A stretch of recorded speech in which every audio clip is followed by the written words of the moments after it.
Arch Advocate Show for Friday, big weekend. Happy Friday, everybody. And let me just apologize. It's already December 7th, and that's Pearl Harbor Day.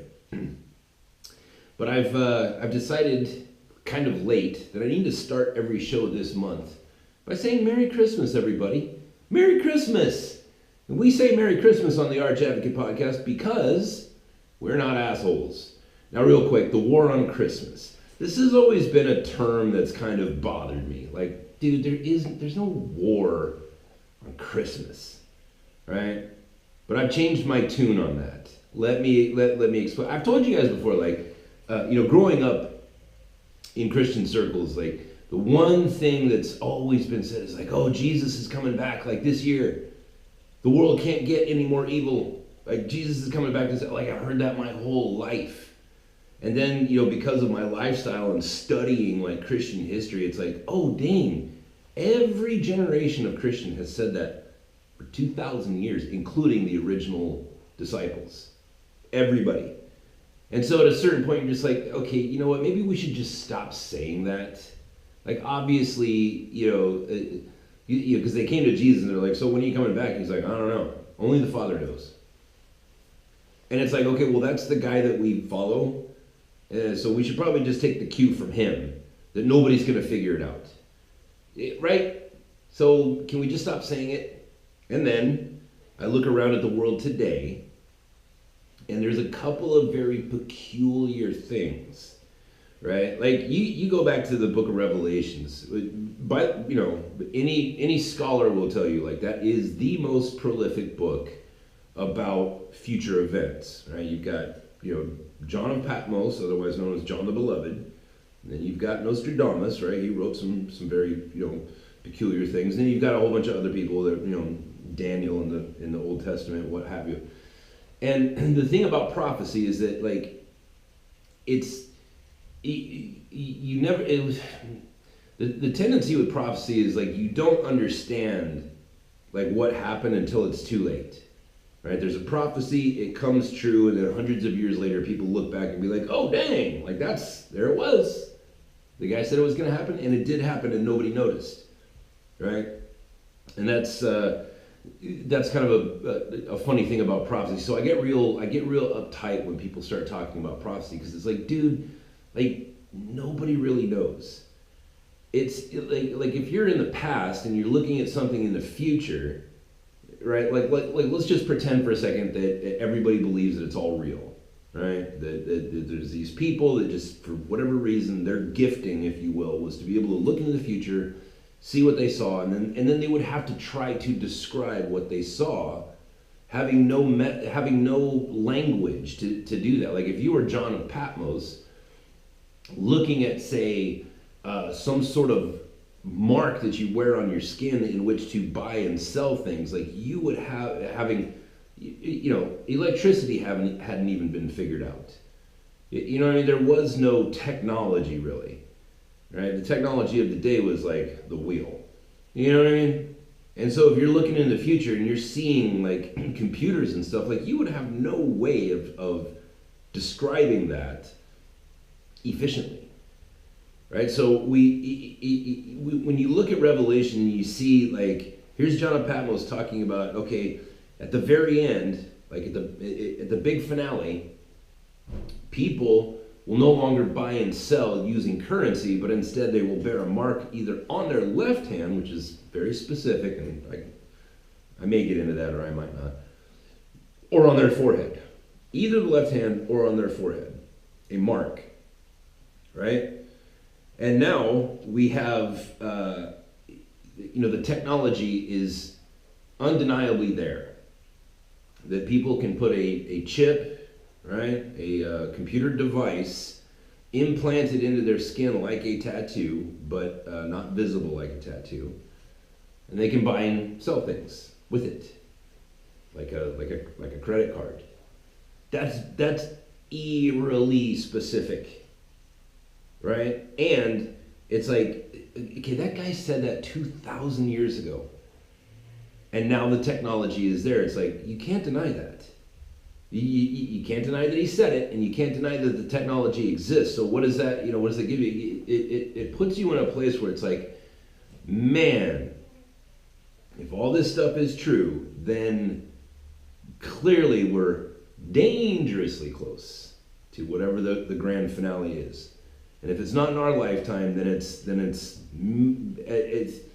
next generation, or at the latest, the generation after that, like my grandkids. You know what I mean? And so, so I've changed my tune on that a little bit, where it's like, yeah, like I have my thoughts about the end times and where we are on that particular map, but I don't want to share it too much, because it's like, dude, everybody said it. Everybody for the last 2,000 years said it. So when it comes to the war on Christmas, it's kind of the same thing. It's like, I've heard that my whole life. Oh, they're coming for Christmas. It's like, dude, okay, number one, you have to stop using the word war. Nobody's dying. Nobody's dying. There's been no bloodshed. There's been no declaration of war. There's been no emissaries to the other camps. You know what I mean? Like, there's been nothing. So stop using the word war. But at the same time, it's like, look, in the last couple of days, there was some professor, some knucklehead college, that wanted to ban all these different things about Christmas. And one of them was the candy cane, folks. The candy cane, for crying out loud. And he said the reason why he wanted to get rid of the candy cane is because it's in the shape of a J, and J stands for Jesus. Like, see, here's the thing. It's not that was done, right? It's not that the guy concocted this idea and then implemented it. The problem that I have with this is like, dude, why do you have so much time on your hands that this is your cause, right? In San Diego, there's a hill, a mountain. It's really just a hill, but it's called Mount Helix. And on top of Mount Helix is like only rich people live on it. Like Junior Seau used to live on Mount Helix, like those kind of people. It's really beautiful, and you can drive to the very top of it, where there is a cross that overlooks, you can see it from pretty much all over the city. And there was this really rich atheist dude who was a lawyer, and for like all of my like teenage years, for as long as I can remember, this guy would just be constantly suing the city to try to get this cross taken down. And churches would talk about it on Sunday, like, oh, old so-and-so is at it again, right? But I never got offended by that, except to say that I would look at that and be like, how are you so bored that this is your thing, right? Because Christian people, like if you're in any major metropolitan area, San Diego, Los Angeles, San Francisco, Salt Lake City, Boulder, Denver, Phoenix, like any major metropolitan city in America, for the most part, will have a Mormon temple. Not just the Mormon wards where they go to church on Sunday, but like the actual temple that has the idol of the angel Moroni blowing his horn towards the east or the west, or whichever one it is, right? If you live in a major city, Seattle, Portland, whatever, like you've probably seen that. Christian people don't sue the city and say, listen, this false idol, the angel Moroni, is horribly offensive to me, and we need to take it. Like, Christian people don't do that. You want to know why? Because we're busy. That's it. We're not assholes. Like, we don't do that because it's like, you know what? Like, I'm sorry, I got to get my kids to band practice, man. I got to take my kids to karate or jiu-jitsu or whatever. Like, I'm busy. I got stuff I got to do. You know what I mean? We don't go after people that we disagree with, because it's back to that thing, like, choose your battles, man. You know what I mean? Like, if you have a fight, then I would like to join you in that. But it's like, the juice has to be worth the squeeze.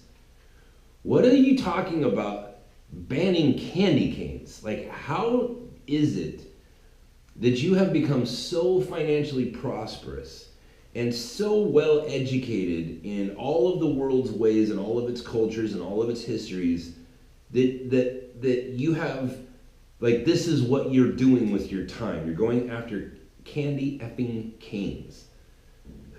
This is your thing. And so when it comes to the war on Christmas, it's like, all right, maybe war isn't the right word, but for lack of a better word, yes, there's a war on Christmas. Why? Why? Oh, and by the way, maybe not today, but I'll get into, because you know, if you're a Christian, I'm sure you've had your atheist friends come up to you and be like, you know that Christmas is like steeped in, like, you know, paganism, right? Here's the answer to that. Just look at them and say, yes, yes it is. I know that the Christmas tree is a pagan symbol. I'm aware of, you know, like, yes, I am aware of that. And if you do, let me just break this down really quick. The reason why we celebrate the birth of Christ on December 25th, right? Because there's nowhere in all of Scripture that tells us when Jesus was born.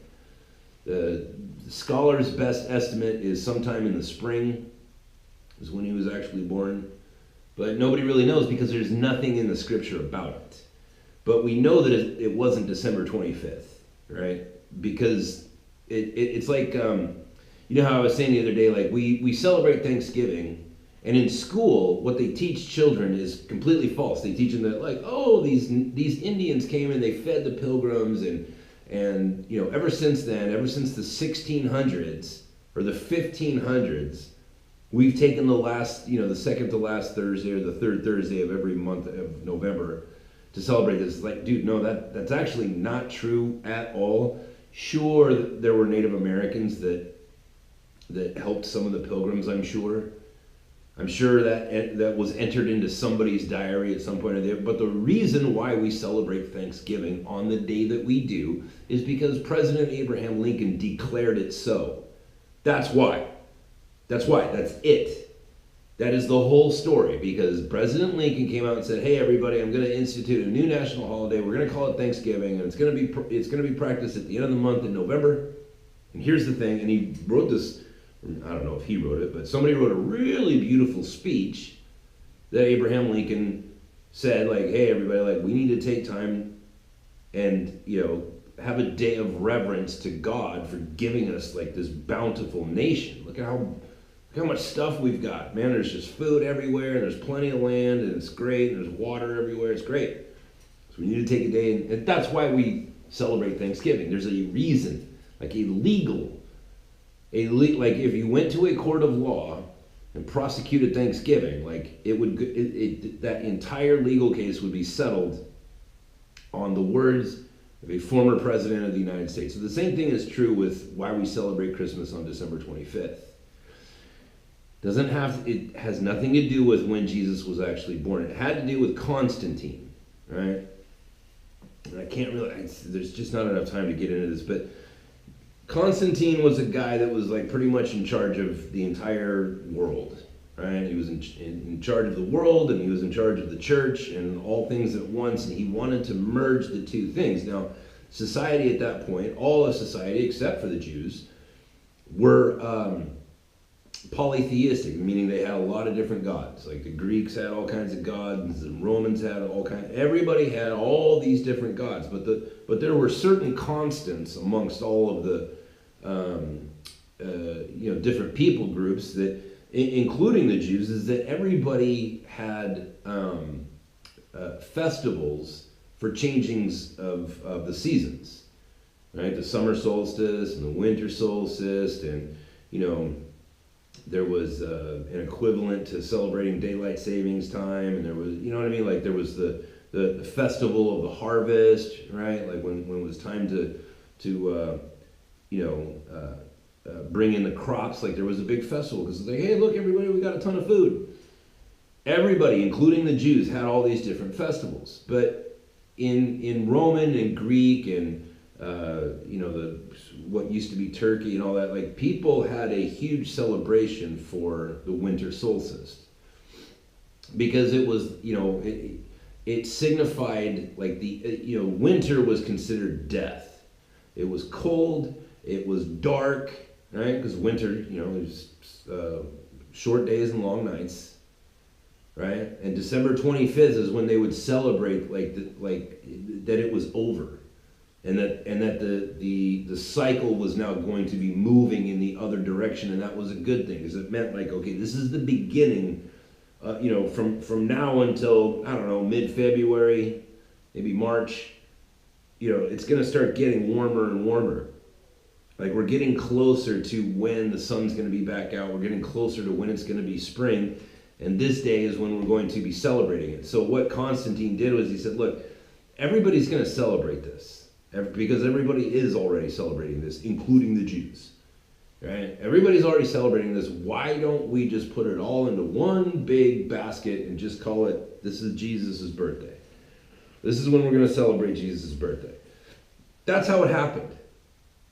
That's why we celebrate Christmas on December 25th. It's not. There was no conspiracy. There was nothing evil about it. It was just Constantine was like, well, I mean, they're partying anyways. Let's just make it about Jesus. Easy peasy. Done and done. And the exact same thing is true for Easter. That was all Constantine.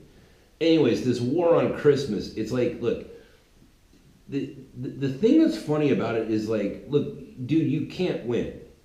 Right? If you're going to sit around and bitch about candy canes, the thing is like you may be able to get over in a court of law.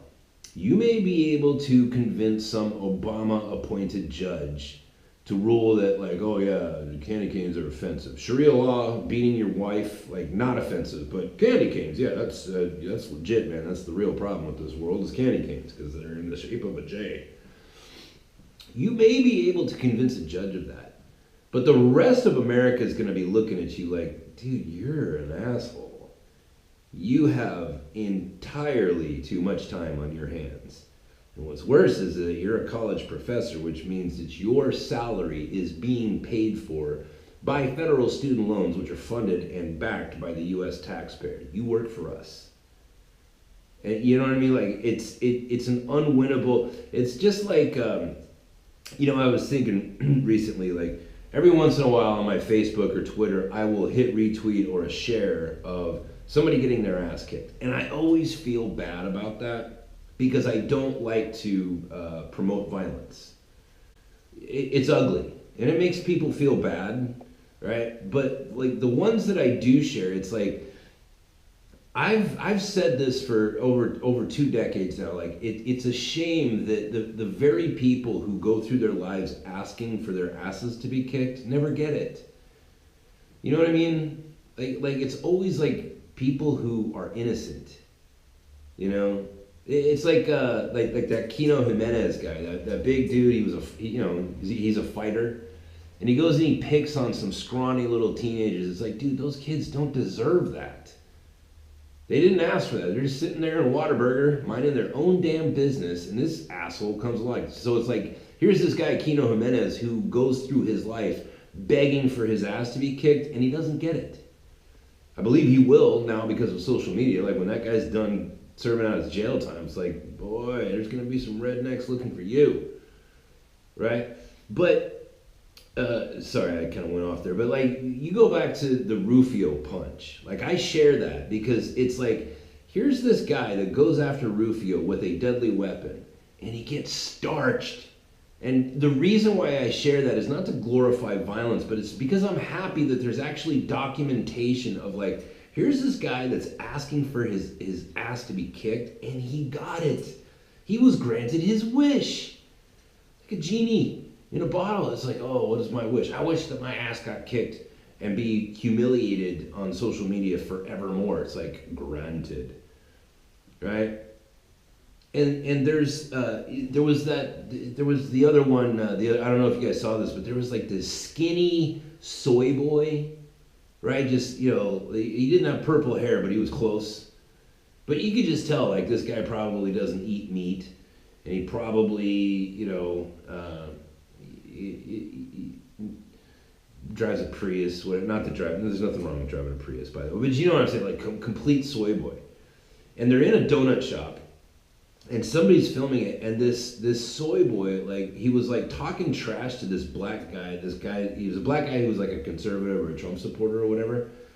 And this skinny soyed out kid, like, tries to condescendingly tap this black dude on, and the black dude is huge. And he like decides he's gonna tap him on his face to be like, there. And it's like, oh man, you just put your hands on another man's face. And this black dude just very gently, very calmly, just puts one on his jaw. And you can see his jaw just ding, like that, just the bell ringing. And the kid drops like a sack of potatoes. And it's like, I didn't share that because I wanted to glorify violence. Like, I wanted to share that because I wanted to glorify, like, see, there is justice. There are people that go through their lives asking for it, and every great once in a while, they get it. And that's a beautiful thing, because there's so little of that. And then here's this guy, the war on Christmas guy, the I don't want... Okay, again, people, we're talking about candy canes. We might as well, it's like, you remember at your grandma's house, you'd have those little butterscotch candies? Little Brock's butterscotch candies. Boy, those are actually pretty good. But it's like if we were talking about that, same thing. Or how about the little peppermint ones that are that have the colors of the candy canes, but they're round, they're just not in the shape of a J. It's like, dude, you're literally pouring your life energy, you know what I mean, the power of your soul into effing candy. Like, what? You know what I mean?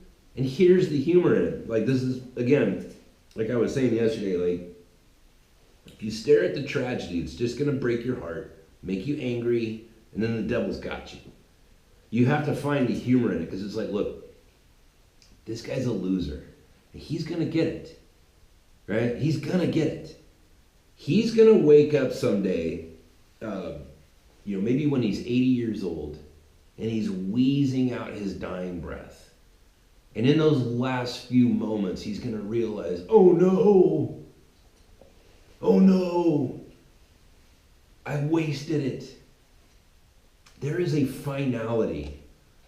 There was a really famous atheist. I can't remember who it was, but and he wasn't just like an atheist like Stefan Molyneux, he was an atheist. He was one of these anti-theists. He was like a very angry atheist. You know, he hated God. And forgive me for not being able to, but he was dying in the hospital, and he died. And people were coming in and asking his nurse, like, "Oh, okay, what happened?" And his nurse, and this was what was recorded, was his nurse said, "I will never do nursing work again for somebody who is an atheist." I can't remember how she put it, but she was saying, like, I don't care if you fire me, I am never going to observe again what I just saw. Because what she said is that in this man's final moments, you have to understand, like, when if you die of natural causes, like if you don't die quickly, like get hit by a bus, or a piano falls on your head like in the cartoons, something like that, then when your final moment arrives, you will see it. And I can say that with supreme confidence, because we can go back through all kinds of history where people were dying, right? Like if you go back to like the story of like Abraham, when he died, he was surrounded by all of his family. The reason why he was surrounded by all of his family was because they were having a party. And the party was like, okay, well, Abraham recognizes that today's going to be the day, so everybody get together and let's cook some food and let's see this man out. Let's escort him off into the next world. And that's not the only story like that. Like, there's thousands of stories like that. Like, dying can be approached as an art form, And I say all that to say this is like, if you die of natural causes, like, you're going to see it coming. And this guy, this famous, angry at God guy, he died, and the lady said that when he was breathing his last breaths, he was screaming, because he realized, like, he just wasted it all. He wasted his whole life being bundled up in hatred about and shaking his fist at something that he was reporting that he didn't even believe in. And in his last breath, it's like, oh no, I realize now. I blew it. I just wasted this precious thing, life. I wasted the whole thing. That's what's in store for this candy cane guy. It's like, oh, you want to have a war on Christmas. It's like your battle is against yourself. Nobody is looking at you going, well, man, that's really deep. I never looked at it that way. Candy canes, yeah, they're in the shape of a J. We need to get rid of peppermint candies. Nobody's looking at that, sir. Nobody is digging, you know what I mean? Nobody is smelling what you're stepping in, brother. Nobody is picking up what you're throwing down. Everybody's looking at you like, wow, this is your cause, right? Like, even, it's like, PETA is looking at you going, wow, man, that's the cause that you decided to pour your life into. You know what I mean? It's nuts. And these people, like, here's a good indicator of what's going on right now. There's the chairman of the Democratic National Committee, the DNC chair, his name is Tom Perez. And so the DNC chair, Tom Perez, on Wednesday complained that voters are influenced by what they hear in church on Sundays. Really? He's complaining about that. Perez claimed that Republicans have an advantage because people buy what they hear at church. Let me ask you something. It's like, do you think this guy is a lover of the history of the United States? Or a lover of the history of the Western world, going back to the Magna Carta and going back to, the conversion of Rome? You know what I mean? Like, do you think this guy looks at those things and thinks, thank God I live in a place that we figured out plumbing? Because there's a lot of people on this earth. There's a lot of people on this earth who have not figured those things out. And if they do have them, it's because of us, not in spite of us. And he's saying, like, oh, these people, they buy what they're sold on Sunday. Quote, we have to make sure that we're fluent in what's happening across our ecosystem so that we can come to each other's defense. Because we need to build a bigger orchestra. They've had a big orchestra for some time and they've got the megaphones to amplify it. Whether it's Sinclair at the local level or Fox at the national level, says Perez. Said at an event for the demand of justice. Ugh. I've learned this from outreach we've done at the DNC. Why aren't we penetrating, I ask. I could probably answer that for you, Mr. Perez. And I had someone in the Northwest, Wisconsin, tell me, you know what? For most of the people I know, their principal sources of information are Fox News, the NRA newsletter, and the pulpit on Sunday. And it should come to us as no surprise that to no one that our message doesn't penetrate, Perez continued. It should come as a surprise to no one that the person has elevated the issue of courts to the top because the person on the pulpit is saying, ignore everything else that this person has done and is doing. We have to focus on one issue of Roe v. Wade, and people buy it because that's their only source. Okay, so this goes back to the Obama comment of Bible and guns. They cling to their Bible and guns. Now that's not exactly a direct quote, but that's what he said. They hate you because of your Christian faith. They hate you, right? You know who else hates Christians? You know what I mean? That's who they are. That's the camp that they're in. And none of us, and I know that I come off as divisive sometimes and split it down the middle and everybody get into their own camp, but it's like, okay, well, you're forming yourself into your own camp, Mr. Perez. Mr. Obama, you're over there saying that I am the person who sits at the pulpit and just believes everything that I'm told, and therefore you've told your constituents that I am the enemy. So it's like well, you've put yourself in your own camp, and I'm not in it, nor do I want to be in it. But by way, by transitive property, that puts me in a camp. It puts me in the other camp. And this is the thing. This is the war. And again, I don't like to use that word because it's like there's no bullets, there's no mortality, there's no, there's no generals, there's no death. There's no strategy, there's no awards and ribbons and medals. There's just assholes bickering. Right? The war on Christmas it's the war on Christ. The candy cane guy says he doesn't like this candy because of its shape, and the shape is a J, and J stands for Jesus. Right? Tom Perez doesn't like it that you go to church on Sunday and that you come together with your fellow believers and say, yeah, like for 45 years, I've been against Roe v. Wade.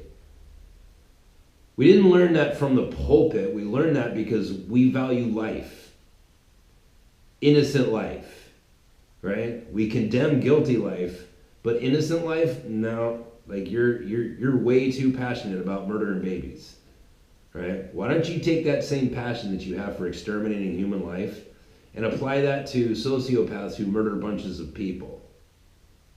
Because there are people in prison right now that like are there because they murdered a bunch of people in horrific fashion, and they're still sitting there absorbing tax dollars, right? You ask them about that, it's like, oh, we can't kill these people. We got to protect human life. Okay, yeah. Certainly, I am against abortion. Because of the pulpit. Surely it doesn't have anything to do with your inconsistencies in your argument. You know what I mean? It's nuts. So the war on Christmas, it's like, dude, you can't win. That's the point I was trying to make with the Rufio punch. It's like, dude, like, Rufio showed up. Rufio is a fighter, right? He's built like a fighter. He showed up. Thank God he had the presence of mind to put some soccer shin pads on his arms. And it's like that dude coming at him with that stick. It's like, oh, dude, you can't win. There's nothing. I mean, it's possible, but not really. You know what I mean? It's like if a college team played an NFL team. A college football team played an NFL team. It's like, dude, you can't win. USC or whatever. It's like, yeah, I mean, it's possible, but not really. They can't win. This war on Christmas thing, it's like, you just turn yourself into the point of mockery, like this guy that was against the cross on Mount Helix, or this guy who's against candy canes. It's like everybody's looking at you going, oh, wow, man, like you are truly, like, you're not a loser. You've lost your way. This is the big cause that you, like, not making sure that African tribes have clean drinking water. And not making sure, like, Doctors Without Borders, like the dentists go off and they do cleft palate surgery on kids that are born with a hair lip. It's like, that's not your cause. Clean drinking water in Africa is not your cause. You know what I mean? Trying to get people in India to stop believing that there's a million different gods and that there's a caste system where Brahmin is the higher class, and that's why they have so much poverty. Is because there's only one caste of people that deserve to have money. Like, you don't want to correct that. Like, you don't have like a legitimate cause that everybody else can. It's like people like Ricky Gervais and Bill Maher are all about, like, anti-cruelty to animals. And it's like, listen, those guys are atheists, and I don't, I think they're funny, but like I don't really like who they are as people. But that's actually something I can kind of get behind. Like, yeah, I don't think you should be cruel to animals. Like, I don't think you should hunt things and then not eat what you hunted, right? But like, what I'm saying is like, at least there's I can kind of see their argument. I can kind of be like, well, you're a rich guy who's got a lot of time on your hands, and at least you didn't pick candy canes to be the cause that you're going to champion. This is the war on Christmas. It's being run by losers like Tom Perez. What a loser. Obama. What a loser that guy is. He lost all those seats in the legislature. Like, now he's running around claiming the victory for things that he said were impossible that Donald Trump got done. It's like, dude, you're a loser. And although there's some people out there that are like, oh yeah, thanks Obama for bringing back all those jobs that you said couldn't come back. There is a segment of that population, but most people are looking at that like, dude, you were the president of the United States, and all you had to do is just keep your mouth shut, and we would have honored you. But now you're going out embarrassing yourself, which means we have to talk crap about you for all the rest of recorded history. President Obama has and will continue to go down in history as the president who broke ranks and decided that he was going to talk smack about the sitting U.S. president. That's never happened before. Bill Clinton didn't even do that. You know what I mean? Like, it's never happened before. Like, Jimmy Carter never talked crap about Ronald Reagan. You know what I mean? Like, it was a breach in etiquette, and it was right. You know what I mean? Don't talk crap about the next guy. Not Obama. Not the old welfare queen, the brother, Obama, who cured racism by becoming president. No, sir. No. It's such a shame, man. It's like, man, we had the first black president, and now and that same dude he's acting like a homeboy. Like, he's going around talking trash about this guy that he perceives as his enemy. It's like, dude, this isn't the ghetto, homie. You and your apish looking wife that probably has a ding dong. You know what I mean? If this is the war, it's like, you're not losing, you've lost. You've lost. Everybody sees what you're doing, and we don't like it.